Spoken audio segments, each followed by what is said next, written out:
కాంగ్రెస్ నేతలు గతంలో చెప్పినట్లుగా ఎలాంటి ఛార్జీలు లేకుండా ఉచితంగా ఎల్ఆర్ఎస్ చేయాలని మాజీ MLA pilot Rohit Reddy demand చేశారు. వికారాబాద్ జిల్లా తాండూరు అంబేద్కర్ చౌక్ లో బీఆర్ఎస్ శ్రేణులతో కలిసి ఆందోళన చేపట్టారు. ప్రభుత్వానికి వ్యతిరేకంగా పెద్ద ఎత్తున నినాదాలు చేశారు. అనంతరం ఆర్టీఓకు వినతి పత్రం అందజేశారు. ఈ సందర్భంగా మాజీ ఎమ్మెల్యే పైలట్ రోహిత్ రెడ్డి మాట్లాడుతూ వికారాబాద్ జిల్లాలో ఎల్ఆర్ఎస్ కు సంబంధించి 23,279 దరఖాస్తులు ఉన్నాయన్నారు. వాటిని ఉచితంగా రెగ్యులరైజ్ చేయాలన్నారు. రాష్ట్ర ప్రజలపై తీవ్ర ఆర్థిక భారాన్ని మోపేందుకు రాష్ట్ర ప్రభుత్వం సిద్దమైందని రోహిత్ రెడ్డి ఆరోపించారు. ఎన్నికల్లో గెలవటానికి అడ్డమైన హామీలు ఇచ్చి ఆ పార్టీ ప్రజలను గందరగోళం చేసిందని విమర్శించారు.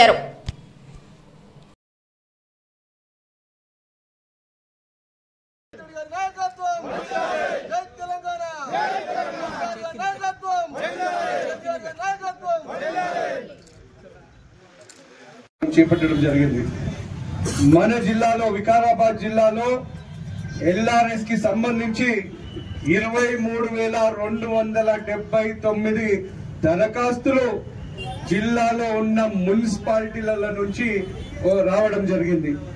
దీంట్లో తాండూరు నియోజకవర్గం నుంచి 13,157 అప్లికేషన్లు అత్యధికంగా మన తాండూరు నియోజకవర్గ మధ్యతరగతి పేద కుటుంబాల నుంచి వచ్చిన విషయాన్ని నేను ఈరోజు గుర్తు చేస్తా ఉన్నాను. అదేవిధంగా వికారాబాద్ జిల్లాలో ఉన్న గ్రామ పంచాయతీలన్నింటిలో నుంచి 9,580 దరఖాస్తులు రావడం జరిగింది. దాంట్లో కూడా అత్యధికంగా మన తాండూరు గ్రామాల నుంచే 5,000 దరఖాస్తులు ఉన్న విషయాన్ని నేను గుర్తు చేస్తా ఉన్నాను. మరి తాండూరు ప్రాంతంలో ఎంతో మంది నిరుపేదలు మధ్య తరగతి వాళ్ళు ఈ రోజు ఈ ఎల్ఆర్ఎస్ పథకం ద్వారా దరఖాస్తులు పెట్టుకోవడం జరిగింది.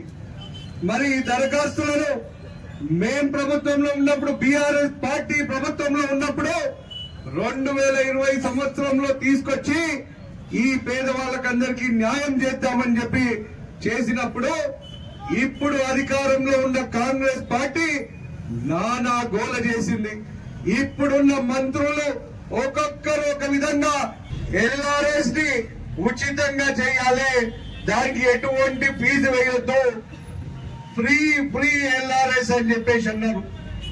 మరి ఇంకొక మంత్రి గారేమో ఏకంగా హైకోర్టులో బిల్లు దాఖలు చేసి ఆ రోజు స్టే తీసుకొచ్చి ఈ పేద కుటుంబాలకు అన్యాయం చేయడంలో కీలక పాత్ర పోషించిన వ్యక్తి. ఇంకొకరుండి అసలు ఈ ఎల్ఆర్ఎస్ ఉండొద్దు అని చెప్పి ఇంకొకరు మాట మాట్లాడారు. మరి ఇట్లా ఒక్కొక్కరు ఒక మాట మాట్లాడి మొన్న ఎన్నికల సమయంలో మీరు మమ్మల్ని గెలిపిస్తే, కాంగ్రెస్ పార్టీ అధికారంలోకి వస్తే ఎల్ఆర్ఎస్ ఉచితంగా చేస్తామని చెప్పి హామీ ఇచ్చి ప్రజలను మోసం చేసినారు అని చెప్పి నేను ఈరోజు తెలియజేస్తా ఉన్నా. మరి మొన్నటికి మొన్న 3 నెలలు కూడా కాలే, మీరు చెప్పిన మాటనే మేము అధికారంలోకి వస్తే ఎల్ఆర్ఎస్ ఉచితంగా చేస్తామన్నారు. మరి మీకు ఇంత మతిమర్పా లేకపోతే ఇంకేమన్నా? మరి ఇప్పుడు మీరు అధికారంలోకి వచ్చినాక ఒక్కొక్క దరఖాస్తు పైన ₹1,00,000 మీరు నిర్ణయించడం ఎంతవరకు న్యాయం అని చెప్పి నేను ఈరోజు ప్రశ్నిస్తా ఉన్నాను. ఈరోజు చూసినట్టయితే ఎల్ఆర్ఎస్ ద్వారా 20,000 కోట్ల రూపాయలను దండుకునే స్కీము ఈరోజు ఈ కాంగ్రెస్ పార్టీ పెట్టిన విషయాన్ని ప్రజలు గుర్తించాలి, ప్రజలు గమనించాలని చెప్పి నేను ఈరోజు విజ్ఞప్తి చేస్తా ఉన్నా. ముఖ్యంగా మన తాండూరు ప్రజలు ఈరోజు గమనించాలి. మరి మొన్న వాళ్ళు చెప్పిన కల్లిపల్లి మాటలు నమ్మి మీరందరూ కూడా వాళ్ళకి అధికారం కట్టబెట్టారు. మరి ఈరోజు జరుగుతున్నది ఏంది? ప్రతి ఒక్కరు, చిన్న పెద్ద, అమ్మ అక్క, ప్రతి ఒక్కరు కూడా ఆలోచించాలి, ప్రతి ఒక్కరు కూడా చర్చ పెట్టాలి, ప్రతి ఒక్కరు కూడా గమనించాలి. ఈ రోజు రాష్ట్రం ఏటో అయిపోతుంది, రాష్ట్రంలో ఏం జరుగుతుంది, ఈ దొంగ కాంగ్రెస్ వాళ్ళు మరి ఈ విధంగా మోసాలు చేస్తున్నారు అని చెప్పి మీరు గమనించాల్సిన అవసరం ఉంది. మేము ఇలా చెప్తా ఉన్నాం, మీరు నిజంగా మనుషులైతే మీరు ప్రజలకు ఇచ్చిన ప్రతి విషయాన్ని అమలు చేయండి.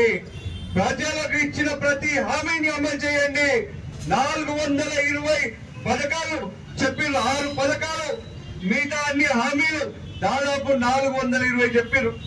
మరి అవి ఎందుకు అమలు చేస్తలేరు?